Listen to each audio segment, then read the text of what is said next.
Assalamualaikum warahmatullahi wabarakatuh. Apa kabarnya teman-teman? Balik lagi di kajian online. Indonesia sebagai salah satu negara paling kaya di dunia tentu mempunyai banyak sekali musuh dan juga diirikan oleh banyak sekali kepala-kepala negara. Harus diakui oleh seluruh dunia adalah salah satu negara paling kaya di dunia. Indonesia memiliki semua hal yang diperlukan oleh suatu bangsa untuk menjadi negara maju. Dari mulai kekayaan hayati, mineral, bahkan teman-teman dari mulai kekayaan hayati, mineral, perkebunan, kelautan, semua hal yang diperlukan untuk sebuah bangsa menjadi negara maju memang ada di Indonesia. Dan teman-teman, rupanya banyak juga negara yang iri terhadap sumber daya alam Indonesia yang melimpah. Dan sampai saat ini, walaupun Indonesia telah merdeka, Indonesia tetap menjadi salah satu target bagi negara-negara asing untuk kembali ditaklukkan. Ini bukanlah informasi hoax teman-teman, karena langsung disampaikan oleh Menteri Pertahanan Prabowo Subianto sekaligus Presiden Republik Indonesia di tahun 2024 hingga 2029 yang menyatakan saat ini masih banyak negara yang selalu mengganggu Indonesia, yang ingin melihat Indonesia hancur, yang ingin melihat Indonesia terpecah. Karena itu teman-teman, kita bakal kembali menyimak dan belajar dari salah satu kuliah umum yang disampaikan oleh Menteri Pertahanan Republik Indonesia Bapak Prabowo Subianto yang menerangkan situasi saat ini, di mana rupanya teman-teman, di saat kita mungkin sedang santai-santai, di saat kita sedang tenang menikmati makanan di rumah-rumah kita yang nyaman, negara-negara asing itu tengah membuat rencana untuk kembali menginvasi Indonesia, untuk kembali menguasai sumber daya alam Indonesia dan menjadikan negara Indonesia jajahan. Ya teman-teman, biar nggak disebut hoax, biar nggak disebut ini informasi bodong atau informasi yang mengada-ngada, mending kita langsung saja simak ini pernyataan langsung dari Menteri Pertahanan dan sekaligus Presiden selanjutnya Indonesia Bapak Prabowo Subianto. Ayo teman-teman, kita simak video selengkapnya. Saudara-saudara sekalian, tadi saya katakan bangsa kita sangat kaya, bangsa kita sangat besar. Dan karena itu bangsa kita selalu diiri oleh bangsa-bangsa lain. Banyak bangsa-bangsa yang tidak menghendaki Indonesia bangkit. Mereka tidak suka Indonesia kuat. Mereka tidak suka Indonesia kaya. Mereka tidak suka Indonesia muncul sebagai negara yang dihormati oleh bangsa-bangsa lain. Ini tantangan kita. Ini tantangan kita. Bangsa kita adalah bangsa yang ramah. Sangat ramah. Kadang-kadang terlalu ramah. Bangsa kita kadang-kadang jadi bangsa yang sangat lugu. Menurut saya kadang-kadang terlalu lugu. Ya kan? Kadang-kadang kita tidak mengerti bahwa kita dikerjain oleh pihak-pihak luar. Mereka ingin Indonesia sebagai sumber bahan mentah. Mereka mau ambil kekayaan kita dalam bentuk mentah. Presiden kita, pemerintah kita sekarang melaksanakan program hilirisasi. Tidak boleh kita ekspor, tidak boleh kita jual bahan mentah. Sumber alam tidak boleh kita jual mentah lagi. Kita harus olah di Indonesia.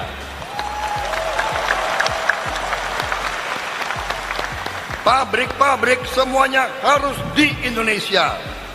Anak-anak Indonesia harus bekerja dengan baik dan harus mendapat gaji yang layak.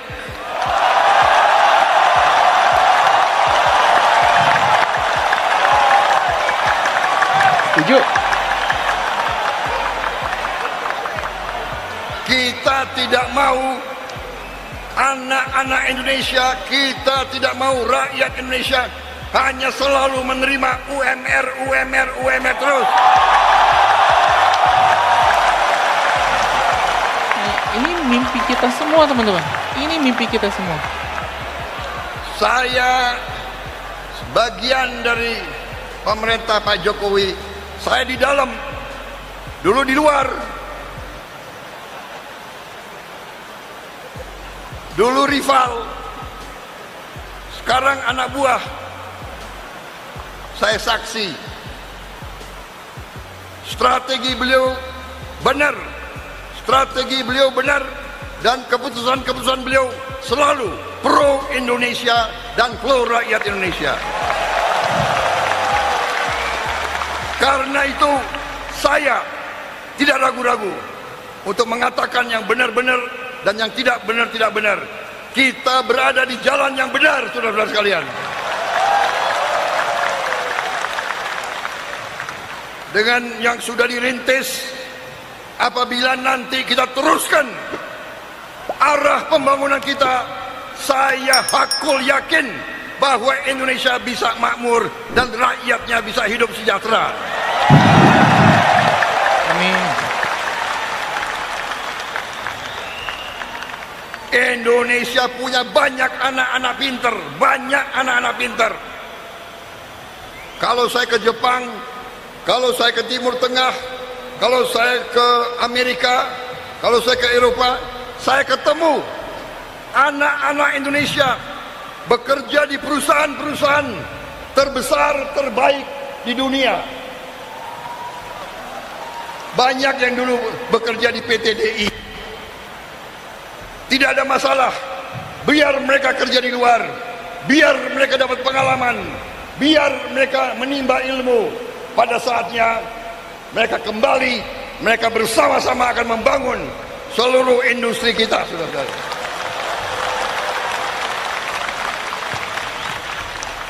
Contohnya Pak Kaharudin Zenot,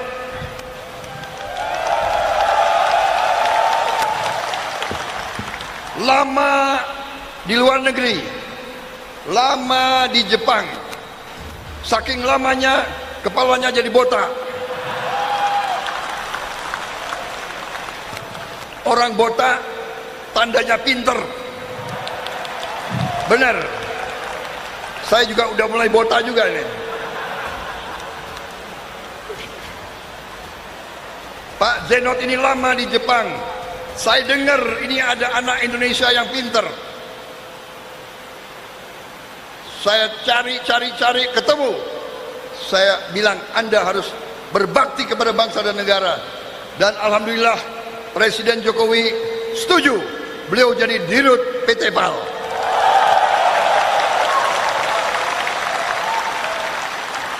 Kita tidak mau hanya membeli kapal selam. Kita mau bikin kapal selam di Indonesia.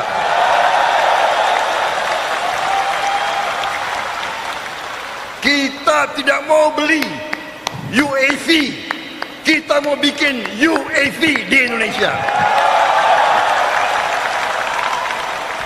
Kita tidak mau beli pesawat tempur dari luar. Sekarang terpaksa kita beli. Tapi kita ingin ambil semua teknologi, belajar dan kita bangun di Indonesia.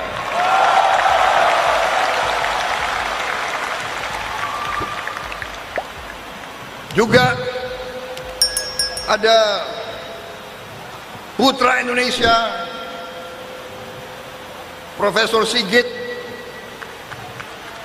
dulu lama di Amerika, lulusan MIT. Kalau MIT pasti pinter. Kerja di General Motors.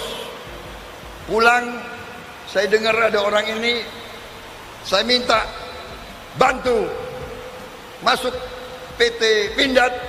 Sekarang beliau Direktur Teknologi PT Pindad.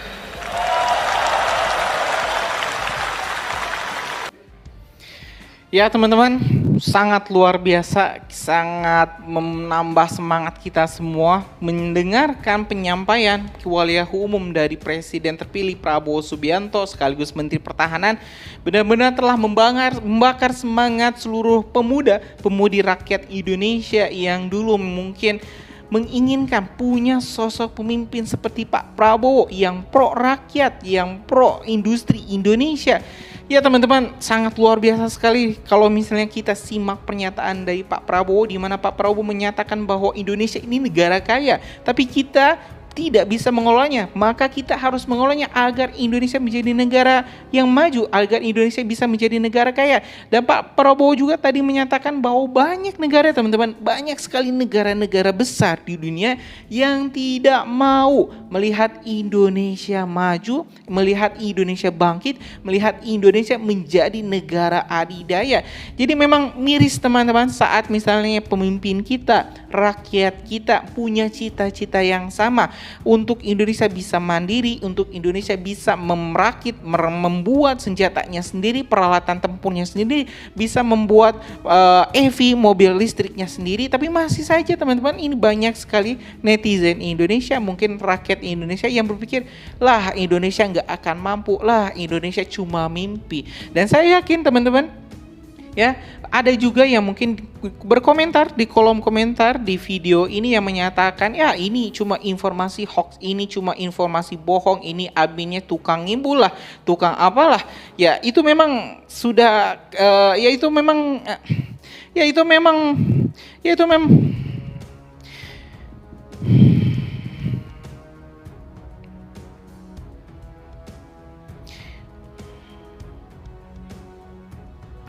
memang hak pribadi untuk berpendapat, tapi saya masih bersyukur teman-teman, mungkin dari 100% mungkin hanya 5% orang-orang yang menyebut bahwa informasi-informasi yang kita sebut ini adalah informasi yang terlalu dibuat-buat, yang terlalu mengada-ngada atau terlalu melebih-lebihkan Prabowo lah, melebih-lebihkan pemerintahan saat ini.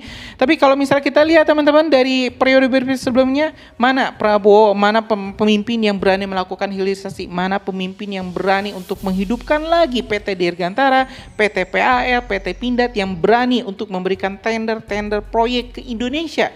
Ya, ini sudah dibuktikan tadi Pak Prabowo mengatakan bahwa Indonesia kini akan membuat persenjataannya sendiri, membuat semua hal-hal yang diperlukan untuk menjadi negara adidaya di industrinya sendiri.